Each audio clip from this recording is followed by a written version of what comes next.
My name is Jayda Fransen and I am a British political activist. I'm making this video to share my story with you, to let you know what I've been subjected to over the past year. Last year in March 2018, I was sentenced to 9 months in prison for exposing a gang of rapists. At the end of my sentence in November 2018, I was told that I was being placed on PSS, which is post-sentence supervision. It's an order that has 6 standard conditions, one of which is that you must live at an address approved by your probation officer.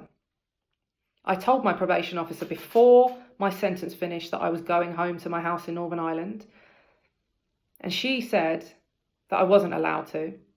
At the end of my sentence, she told me that I could only live in a hotel in England that I had to pay for, wasn't allowed to move back to my house in Northern Ireland, had to still pay the mortgage on the house and leave it empty, but had to live in a hotel in England, one address that she had approved.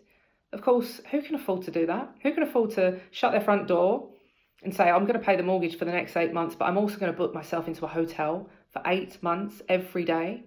It's not practical. So I flew home. I came to Northern Ireland and she issued an arrest warrant for me, and police raided houses in London looking for me, despite the fact that they knew I was here. Then I got on a plane and flew to England to spend Christmas with my godchildren. I was arrested on that plane by armed police, taken to a police cell, held overnight, taken to court, and then they bailed me. This is the irony of the situation. They bailed me to my house in Northern Ireland. So then I stood trial on the 6th of February back in England. And at that trial, my probation officer provided the court with a breach report. Now, in that breach report, it expressly states that the probation board of Northern Ireland were the ones that made the decision that I could not live in my home in Northern Ireland. My probation officer has confirmed this to me in an email prior to that trial on 5 separate occasions. I've got 5 emails from her stating that it was the probation service in Northern Ireland that said I'm banned from living in my home address. She also took the stand at my trial and said the same thing to the magistrates. So they convicted me of breaching my PSS, and they sentenced me not to jail. They could have sent me to jail for a week.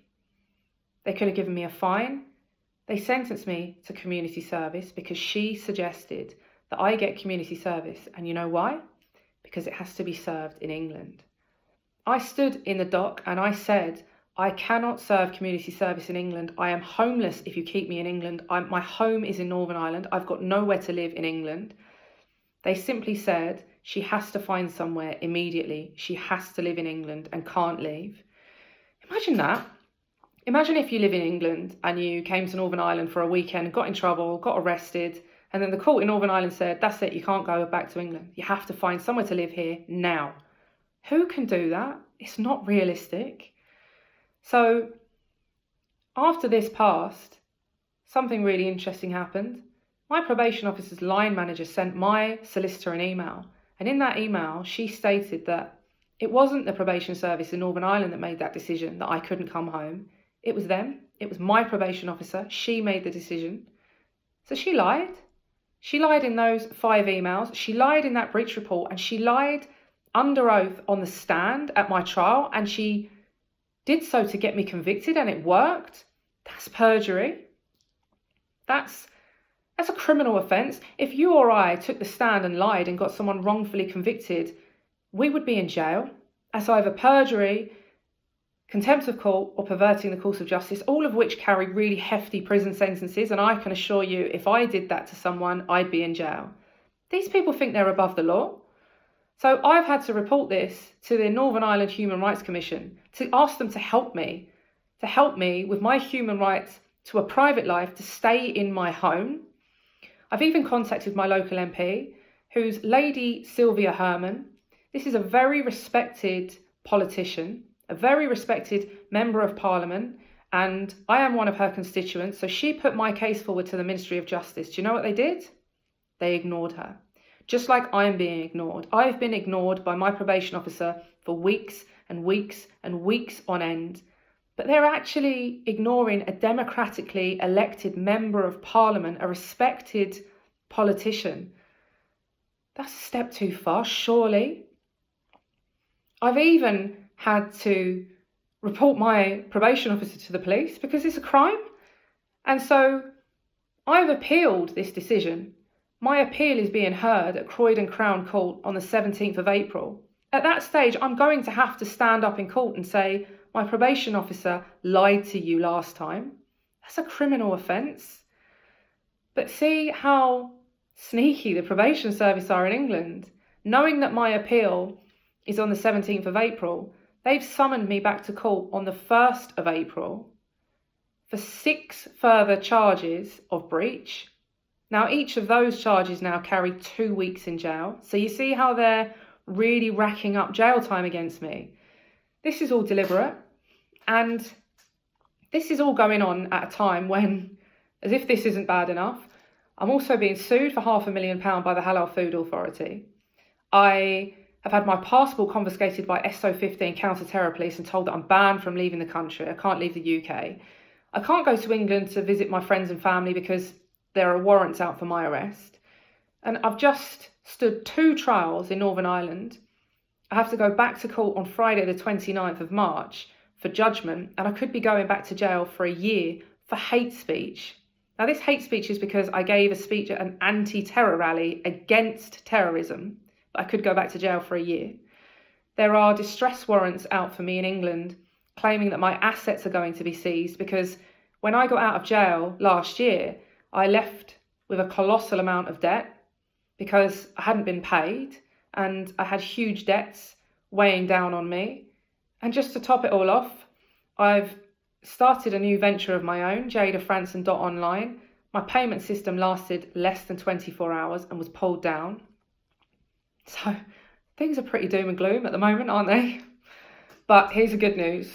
The good news is I smile and I laugh every day. And every day I wake up and I'm grateful for what I've got. And every day I know that God has brought me this far and he will not forsake me. And I know that wholeheartedly. And for that reason alone, I won't be giving up. I won't be giving up on God. I won't be giving up on myself. I won't be giving up on this cause. And I won't be giving up on any of you. So please don't give up on me. With all the deplatforming and social media restrictions, you know this is a plan by the state so that I can't be in touch with you. I can't share my story with you. I can't tell you what the state are doing to me. They are trying to completely silence me, to wipe me out, to remove me from the public domain, to remove me from people's memory.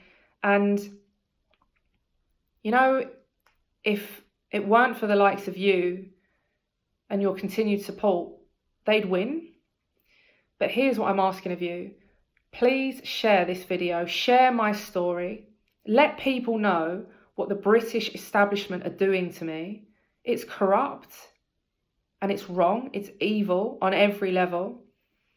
And so if my immediate fate, as I suspect it is, includes jail time and further persecution, then so be it. I can face anything the state throws at me if I know that I've got the loyalty and the backing and the continued support of the people that I do this for, you, the people watching this video. So please keep this going. Please don't let the state win. Don't let me be forgotten. Don't let me be cast into the darkness, which is what they want. If I can depend on you to do that for me, then you can depend on me forevermore to stay true to this cause. I give you my word on that. Thank you for watching my story. Please share it as much as you can. God bless.